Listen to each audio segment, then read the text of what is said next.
Stas, hello, how's it going? I'm super excited to talk to you.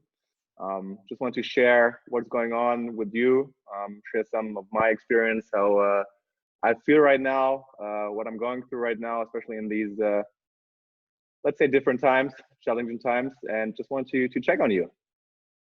Thank you, Felix. I appreciate it, and I'm excited to chat with you as well. You're right. There's a lot going on right now in the world, and sometimes it's very difficult to find a grounding with so much negativity in the news sometimes. And actually, right now, the news is starting to become a little bit more positive. I just opened up an article about psychedelics and anxiety. So it's nice to see some diversity in the news. But you're right. This is a very challenging time for a lot of people, and it's important to find ways to ground yourself, to create a mindset of positivity, because what we look for, we attract. So it's important to look for correct things. Otherwise, we may get stuck in a negative loop of events.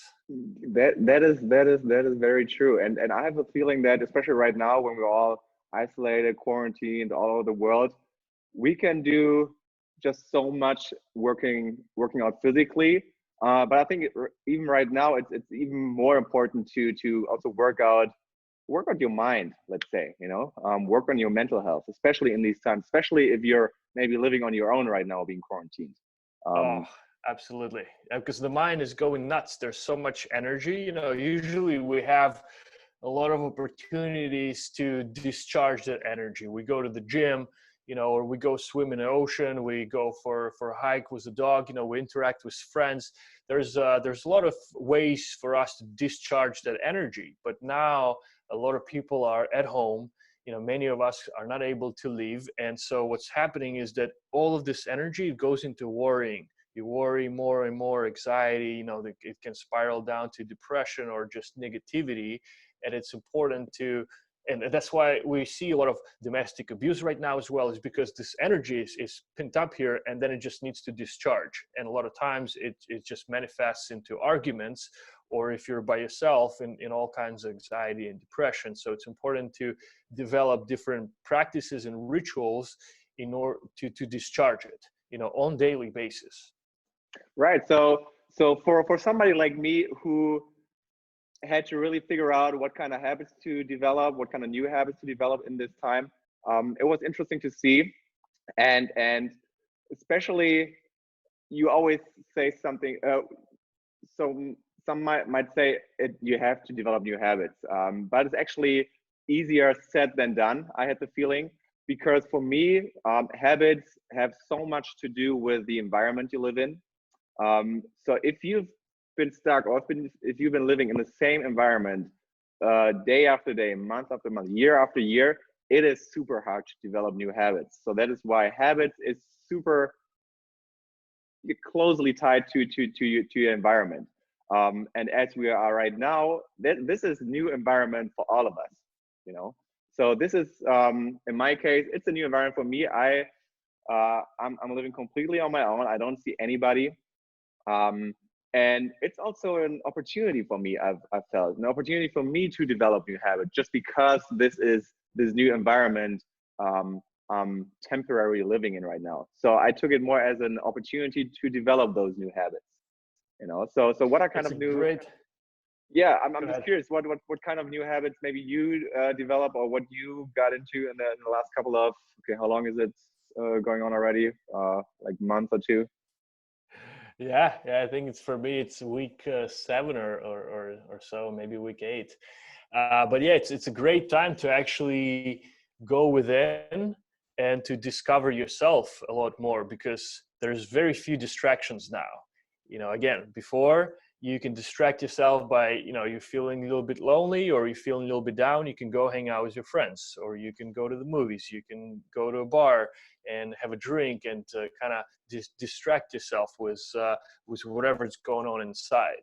Now, being at home, facing everything that you've been pushing away this entire time, now it's all coming together. So it may seem overwhelming, but also, I invite you to look at it from a perspective of, I can finally face all the stuff that I was pushing away, and I can deal with it now. You know, it doesn't need to chase me the entire time. I can actually face it and realize, you know what, this feeling of loneliness that maybe I've been having once in a while, it's actually not so bad. You know, just kind of welcome this feeling, see where it sits in your body, you know, and breathe through it. Maybe it's in the chest, and just kind of let it, you know, let it be there. Like, don't judge it, don't try to push it away, just let that feeling be there, and just sit with it and breathe. And most of the times it will just go away, and you will feel like, you know what, I actually don't feel so lonely anymore. And so it's a practice number one for everyone to connect with your feelings, because our emotional body, it has all of that, you know, anxiety, depression, loneliness, all of these feelings, it's all in our emotional body. And it's okay to face it and to realize it's not bad. It may come back once in a while, but once you realize, okay, you know what, all I have to do is just sit here, connect with it, and breathe through it, and I'll be fine. So that's number one, is to not run away from overwhelming feelings that come up on surface once in a while. You know, and about the habits that you mentioned, that's you know, with every habit, I think what I found out in my personal experience, and everything that I share, it comes from personal experience. Because if you read something in the book, a strategy that worked for somebody, it worked for that person. And the way it worked is because they applied it, so they share their experience. So it's always helpful to share your own experience, because you know all the stages of this methodology or modality. You know, and so with habits, for me, what worked is figuring out the why. Why am I trying to have this habit in the first place? Is it because that dude told me that, you know, it worked for him, and so I'm, you know, trying to give it a shot? Or it's because everybody keeps talking about cold showers, or, you know, people talk about breath work, so I'm trying to establish this habit? To figure out for you, and not just there's a whole journey of a habit, right? So for example, I want to get in a habit of running every day, or doing push-ups every day. Now, the short-term vision of this habit is because I want to have a nice body, but it, you know, go beyond there, right? Like, I want to have a nice body. Why? You know, like, maybe I want to be athletic so I can actually compete in Spartan races. Maybe I want to have a great stamina, great cardio for, you know, for when I go on longer hikes. Or maybe I actually want to go climb Mount Everest. Or maybe I want to have that six pack, you know, just because I always wanted it, and I want to put the check mark that I got it, you know. So just push as far as you can, as deep as you can, as to for your why you want this habit to come through. Because when the challenging time will come, and you'll wake up one day and you'll be like, I don't want to do it today, you'll remember your why, your real why, and then you'll follow through. So that's, I would say, that's the most important when it comes to establishing a habit. That is a very good point you just mentioned, especially for being sustainable in the long run. Because these circumstances, these environments, they will change, and we'll go back. I'm not going to say to our normal life or to what it was, because it will be different. That I'm pretty sure of. But there will be this daily life again, where we might have some excuses why we can't pursue our habits that we had during quarantine anymore. You know, and what I found for me is, I started, let's say in January. I started in January with meditating, daily meditations from like 3 to 5 minutes, sometimes 10 minutes. But the why behind it was a really good point you mentioned, because for me it was in the beginning more of, I'm developing a new habit for the sake of developing a new habit. I didn't really have the why behind it. So even though I meditated each day, and I still do, I did it more for myself, as in, I have to check something off my daily list. You know what I mean? So it was more of, okay, my alarm is going off. I'm making my bed. I take a shower. Now I'm meditating. Okay, I got this off my list. I have this sense of accomplishment. Yet it wasn't really connected to the bigger picture. I didn't really zoom out and see and realize why I actually do it, until maybe 3, 4, 5 weeks in, where I really felt that it actually had made an impact. An impact in terms of I actually started meditating in the morning, but I felt that for me personally, and everybody's different, of course, um, I had a much more, it had a bigger impact for me when I did it just before going to sleep, because it really calmed me down.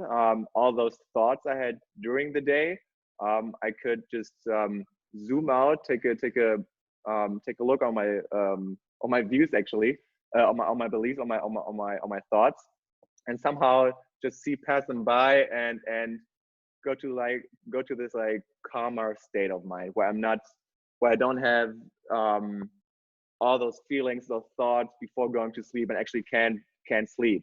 So it was really a way for me to call it a day, call it a night, at the end of the day.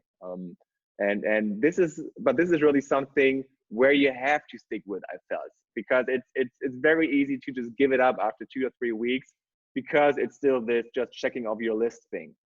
But once you figured out this why, and once you see how it can actually help you, and it can be pragmatic, then that's this trigger, this shift, what really made a change.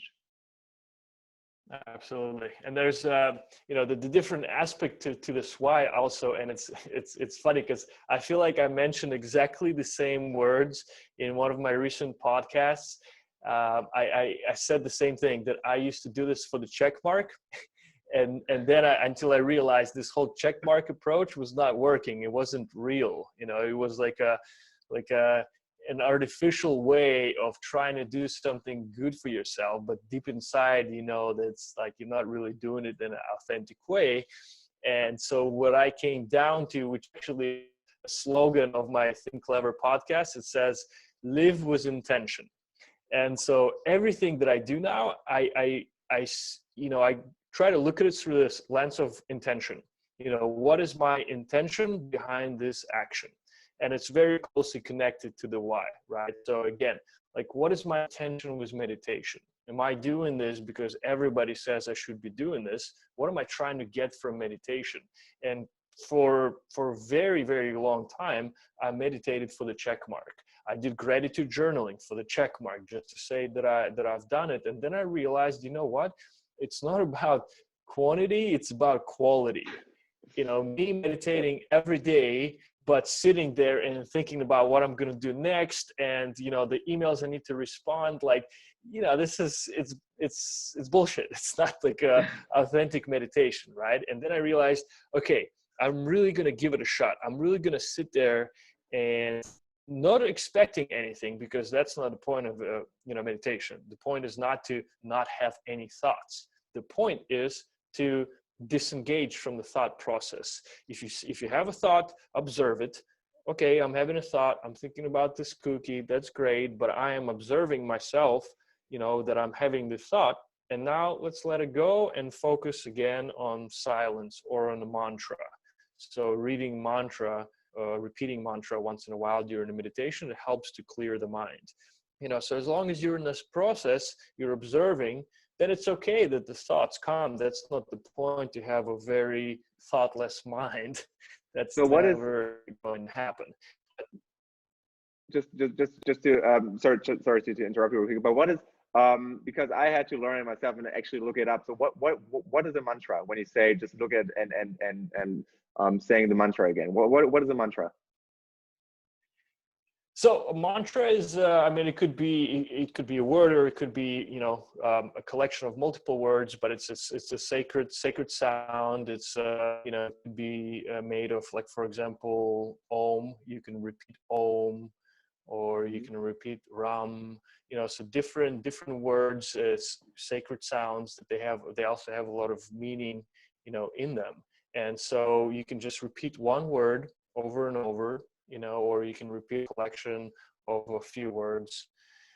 Actually, I know that we just completed 21-day abundance challenge, and Deepak Chopra in the meditations, he says, please repeat the mantra.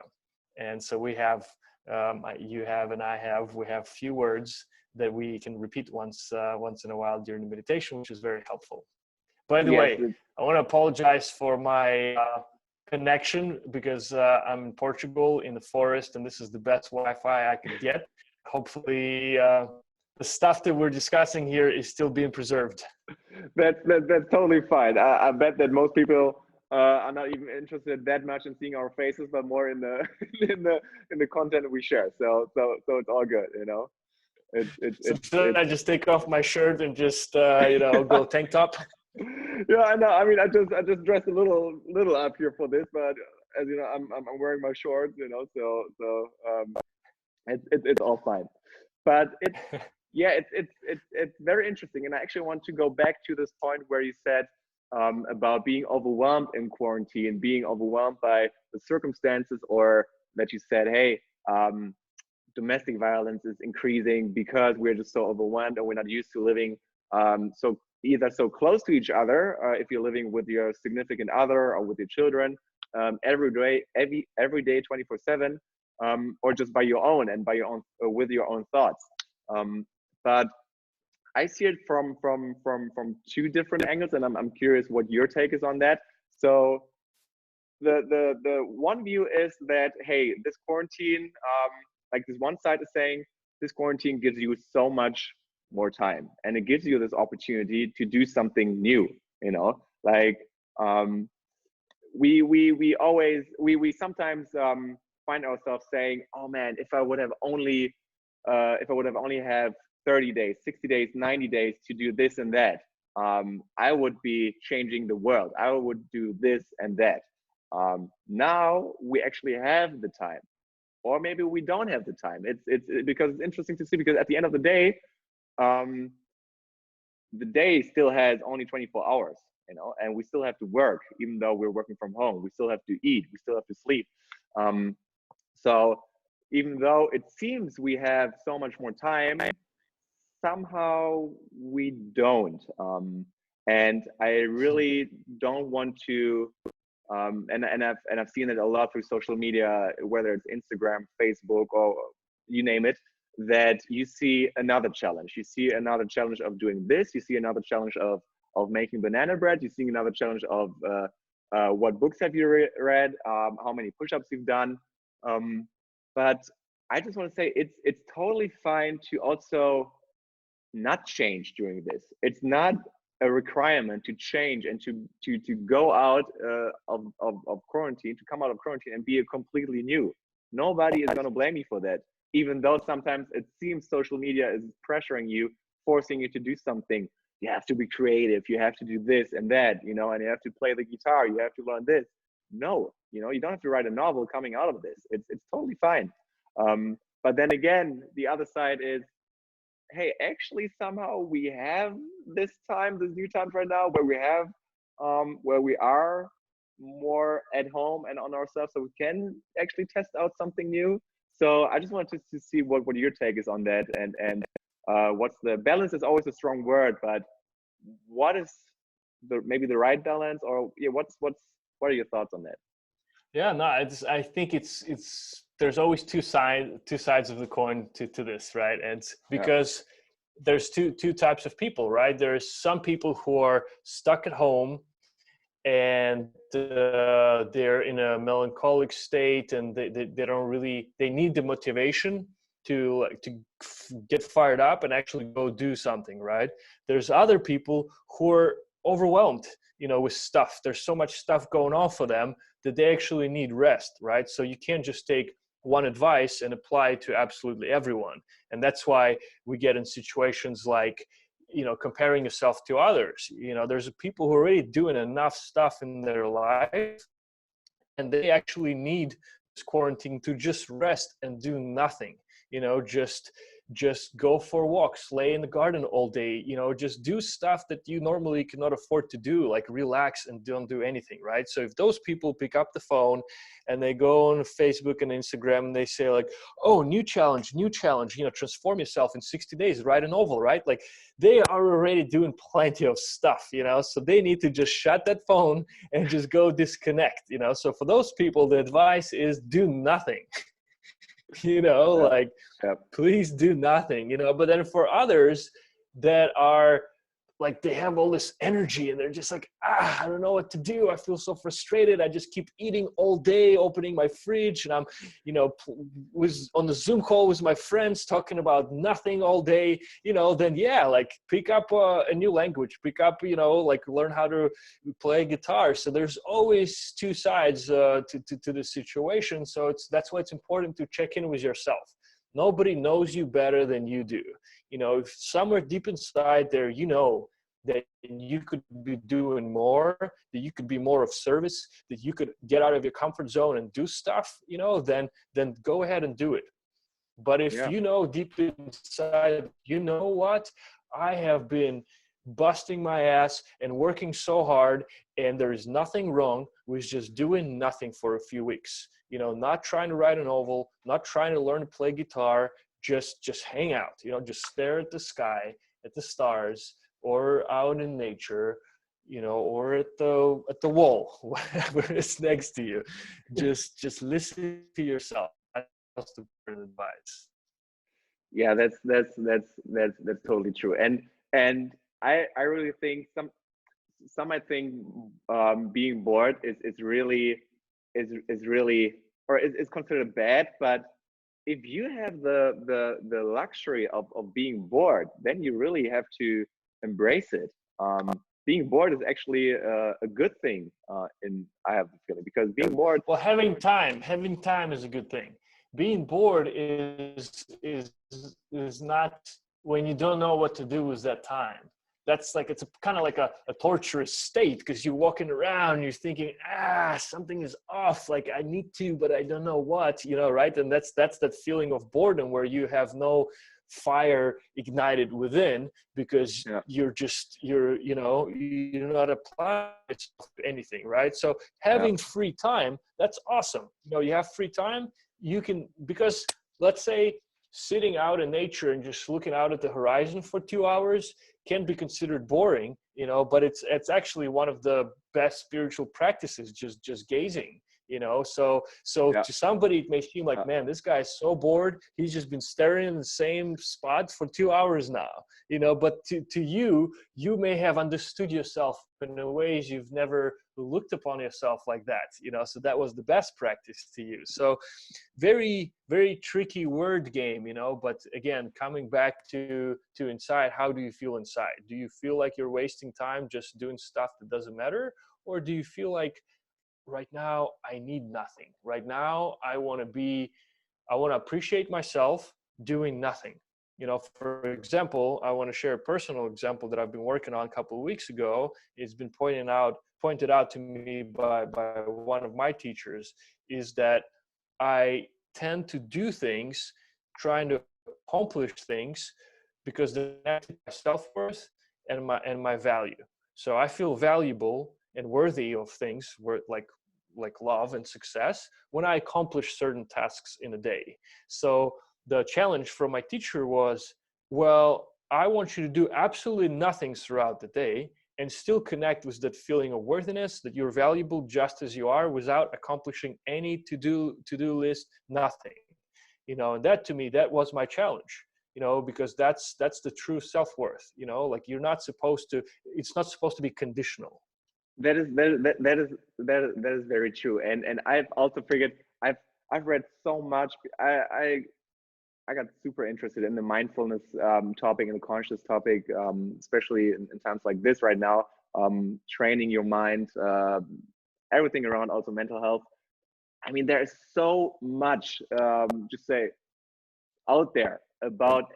You have great YouTube videos, you have TED Talks, you have amazing articles written by other amazing people, but like my watch list or reading list just keeps getting bigger and bigger, and it's like this never ending list where at one point I thought to myself, you really have to, as much as you have to know where you say yes to, you really have to know where you say no to, especially in times like this. Bingo.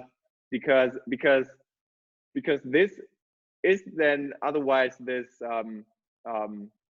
this thing where it comes back to you and where it's just overwhelming you, even though you're trying to help you, but you're like indirectly overwhelming yourself. So it's really important to also to know, okay, I'm not doing this right now. Put this aside.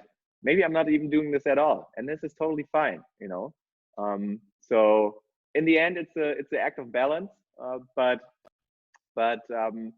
everybody has to figure it out for themselves. But sometimes you need just this little nudge that it's fine. I'm not doing this right now. I've done so much up to this point, and now I'm good. Yeah, you know yourself the best, and just be truthful with yourself. And if you have this feel of guilt, go back to that exercise at the beginning. Okay, I feel guilty. Okay, let's sit with it, and that's it. And it will either go away, or you will get up and actually do something about it. No, that's totally true. And one last thing I wanted to share. I also wanted to be respectful with your time, because I know you're in Portugal and it's almost 7, I think, or almost dinner time. Almost pizza time. Almost pizza time. That's but great, healthy pizza. Healthy pizza. It's fine. Even if it's not a healthy pizza, just go with it. If you feel like having, we're making it from scratch, so I'm acquiring a new skill of how to make a dough, how to put all the ingredients and put it together. So it's art. I'm basically participating in art right now. Yeah, that's craftsmanship at its finest, and I'm waiting for the recipe to be uploaded on Instagram, and all that. But what I wanted to say is also my habit was, or what I developed and also find very interesting is that I started writing down my dreams. And this what was really interesting about it, that the day I started writing down my dreams, or going in like day 5 or 6, this article popped up that people right now have very strong, very intense dreams during quarantine. It has been actually by the center of I forgot the name of dreams and mental health here in the US. They've gotten so many calls about people having those weird dreams, some isolated dreams of anxiety, and for me, I never had that big of a problem with nightmares, but just writing down your dreams each day, just after you woke up, let's say within the first 5 to 6 minutes, because otherwise I just have completely forgotten it. It really it trains your mind, it trains your memory, to first of all. But again, if you connect to your subconscious, if you connect to your subconscious and actually tell it, hey, I'm listening, it also calms you down. So it releases this pressure, up to the point where I'm not at yet, but to the point of lucid dreaming, where it's like that you're aware that you dream when you dream. I haven't reached this level yet, but this was just something for me personally I wanted to share, which is super interesting. I know it goes a little bit in the direction of Inception, amazing movie, but there's some truth to it. There's there's some truth to it, but it's been just super interesting for me, and somehow being self-aware. That's a fascinating topic.